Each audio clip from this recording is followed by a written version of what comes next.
Good morning students. मैं मनीष कुमार। मैं आपको आज क्लास 10th के चैप्टर नंबर 3 के कुछ अंश को मैं बताऊंगा, जिसमें बिहार के छात्र आंदोलन, सूचना का अधिकार कानून, भारतीय किसान यूनियन की मांग, उसके साथ साथ चिपको आंदोलन, शहीद दल बदल कानून, जनता दल यूनाइटेड का परिचय, ऐसे कुछ महत्वपूर्ण पाठ के जो हिस्से हैं मैं उसको आपके बीच में आज रखूंगा। यदि हमारे वीडियो आपको पसंद आए तो आप जरूर हमारे चैनल को सब्सक्राइब करना नहीं भूलेंगे और शेयर भी करेंगे। बिहार में छात्र आंदोलन, दरअसल आपको पता होना चाहिए कि बिहार में जो छात्र का आंदोलन हुआ है वह आंदोलन कैसा था। दरअसल यह आंदोलन अहिंसक आंदोलन था।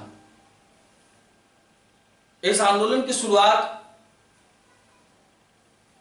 छात्रों के द्वारा की गई और उन छात्रों का नेतृत्व जयप्रकाश नारायण ने किया था। यहां पर मैंने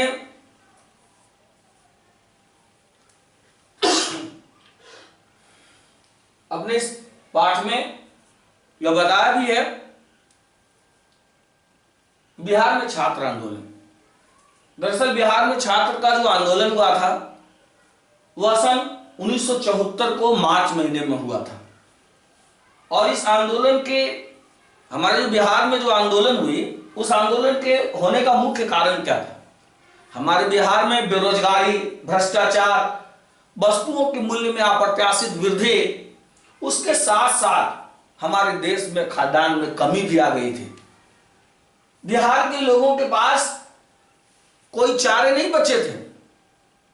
बिहार में कांग्रेस की सरकार थी। कांग्रेस की सरकार के विरुद्ध छात्रों ने आंदोलन छेड़ा और छात्रों का जो नेतृत्व कर रहे थे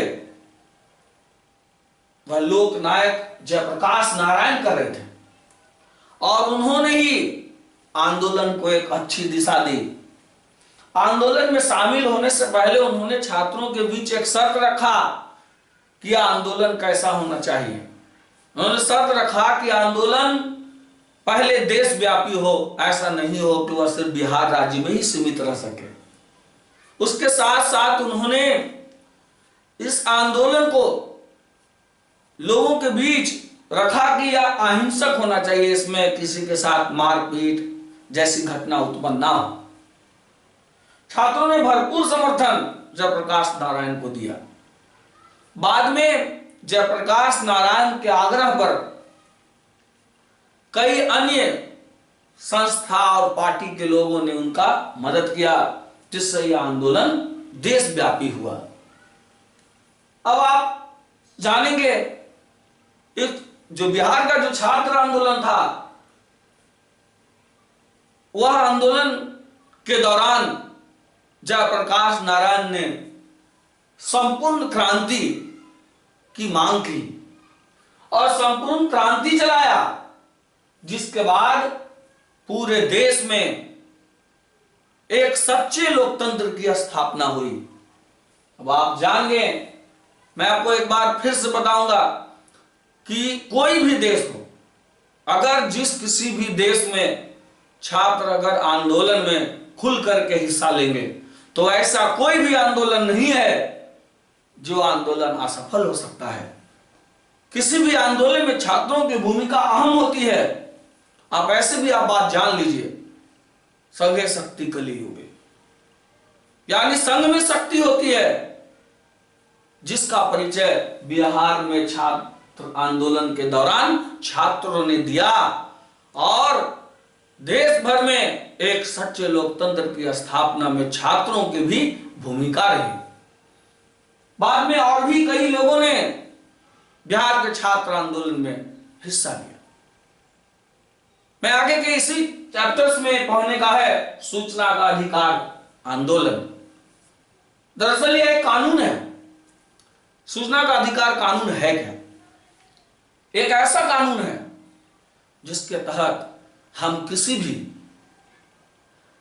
सरकारी पद पर कार्यरत या सरकार से लाभ प्राप्त लोगों के बारे में हम जानकारियां प्राप्त करने का अधिकार रखते हैं। हमारे देश में यह कानून 2005 में पूर्ण रूप से अस्तित्व में आया, लेकिन मैं आपको बिहार के छात्र आंदोलन के पूरी कहानियों को बताऊंगा।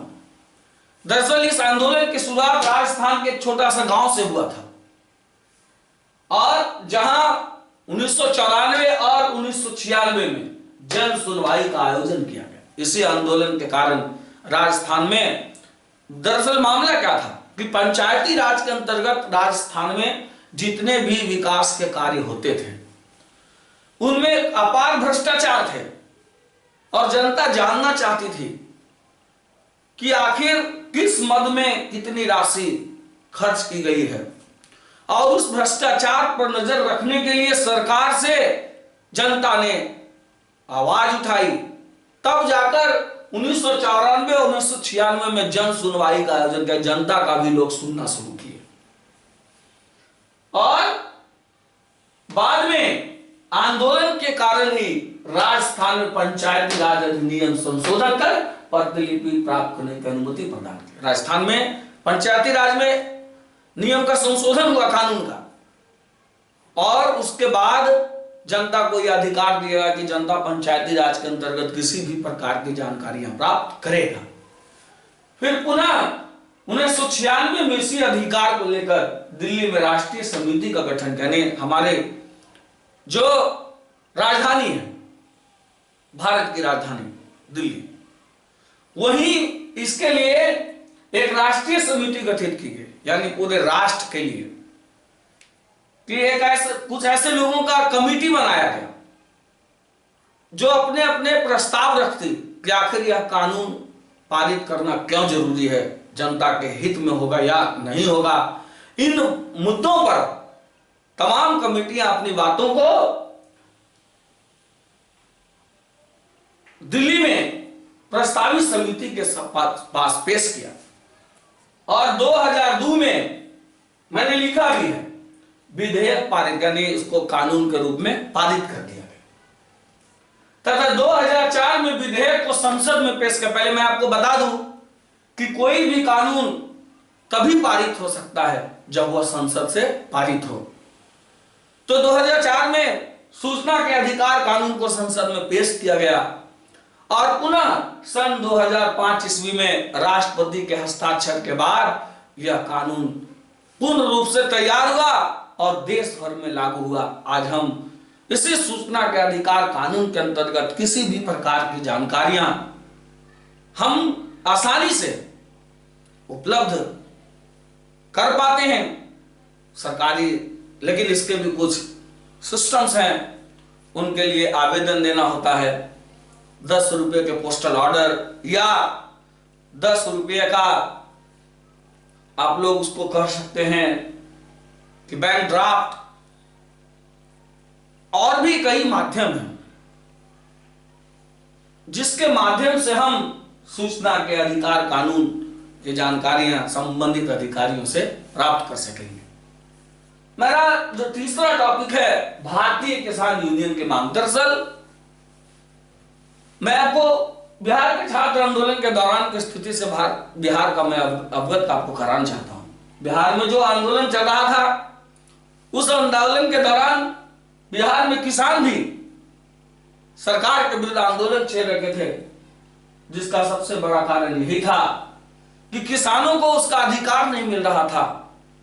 जो वो फसल उपजा रहे थे उनकी उचित कीमतें उन्हें नहीं प्राप्त हो रही थी। तो किसानों ने कुछ डिमांड सरकार से रखे। उनके किसान के कुछ एक यूनियन थे, भारतीय किसान यूनियन।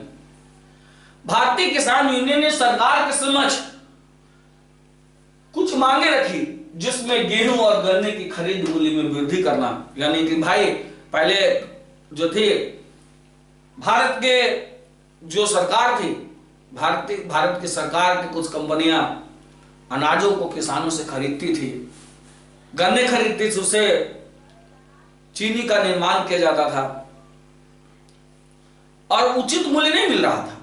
तो किसानों ने डिमांड रखा कि भाई हमारे गेहूं का और गन्ना का जो मूल्य हो उचित मिलना चाहिए, दाम बढ़ा करके हमको मिलना चाहिए। उसके बाद दूसरा, कृषि उत्पाद पर लगी पाबंदी को हटाना। दरअसल एक क्षेत्र से उत्पादित सामग्रियों को दूसरे क्षेत्र में बेचने पर देश भर में पाबंदी थी। तो भारतीय किसान यूनियन ने ऐसा मांग रखा कि भाई जो पाबंदी कृषि उत्पाद पर लगा दी गई है उसको रोक लगाया जाए। और तीसरा था किसानों के लिए पेंशन योजना लागू करना। किसान बोले कि भाई हम देश पूरी जिंदगी अनाज उपजाते हैं, देश के लोगों की सेवा करते हैं, तो हमें उस सेवा का कुछ अंश मिलना चाहिए। तो उन्होंने भारतीय किसान के लिए पेंशन योजना को लागू करने की मांग की। और चौथा था भारतीय कृषि को विश्व व्यापार संगठन के दायरे से बाहर रखना। इस तरीके से आप जान गए कि भारतीय किसान यूनियन की मांग क्या थी। मेरा थर्ड टॉपिक है चिपको आंदोलन।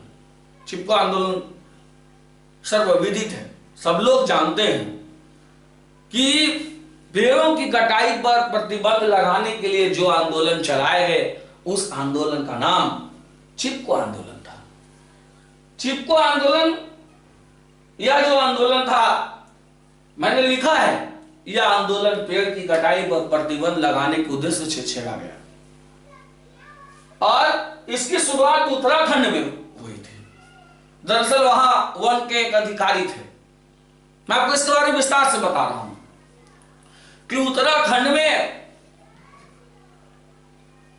वन में निवास करने वाले गांव के लोग, ग्रामीण क्षेत्र के लोगों ने वन विभाग से वन में पाए जाने वाले खेजड़ी के वृक्ष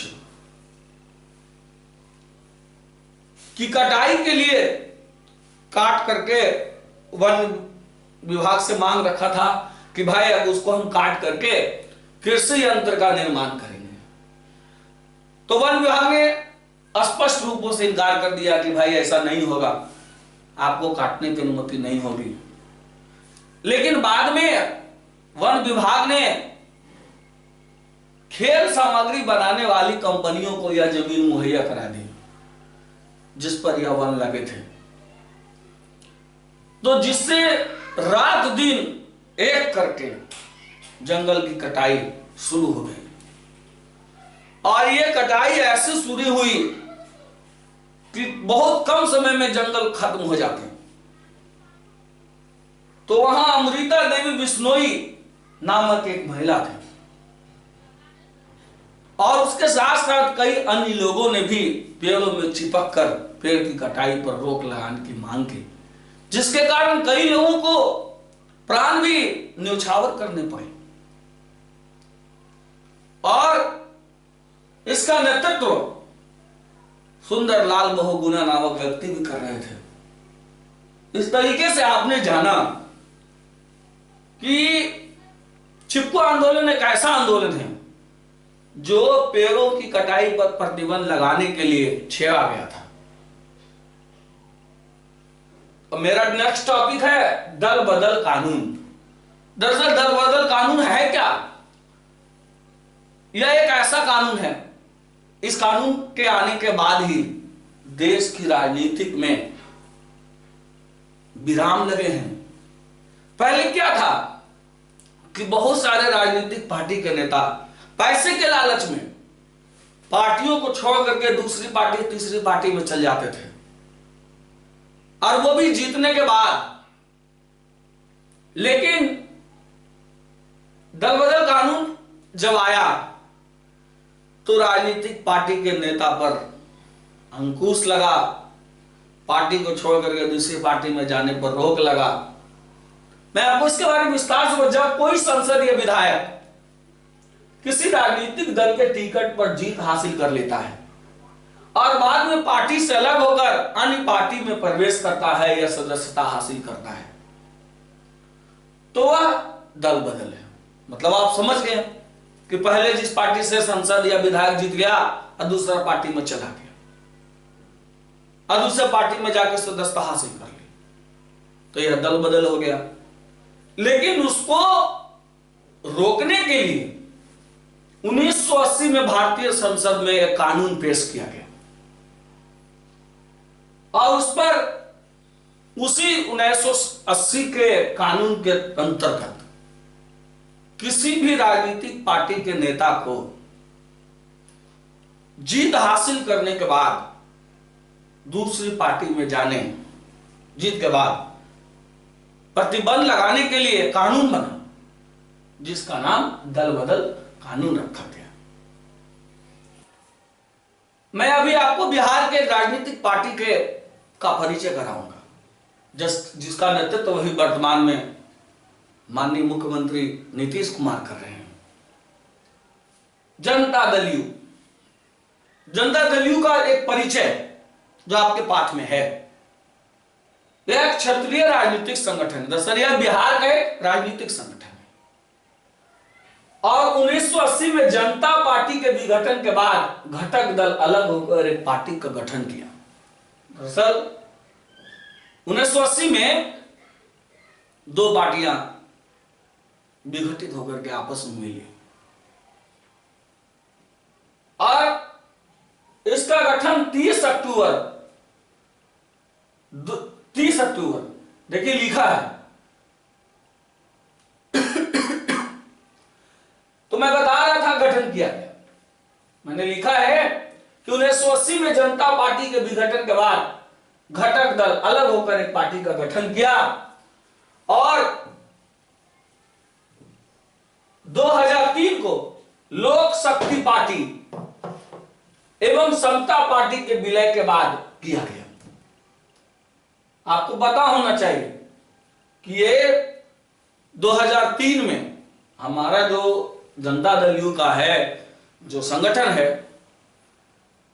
यह अस्तित्व में दरअसल 2003 में आया और इसके संस्थापक नीतीश कुमार और शरद यादव सॉरी।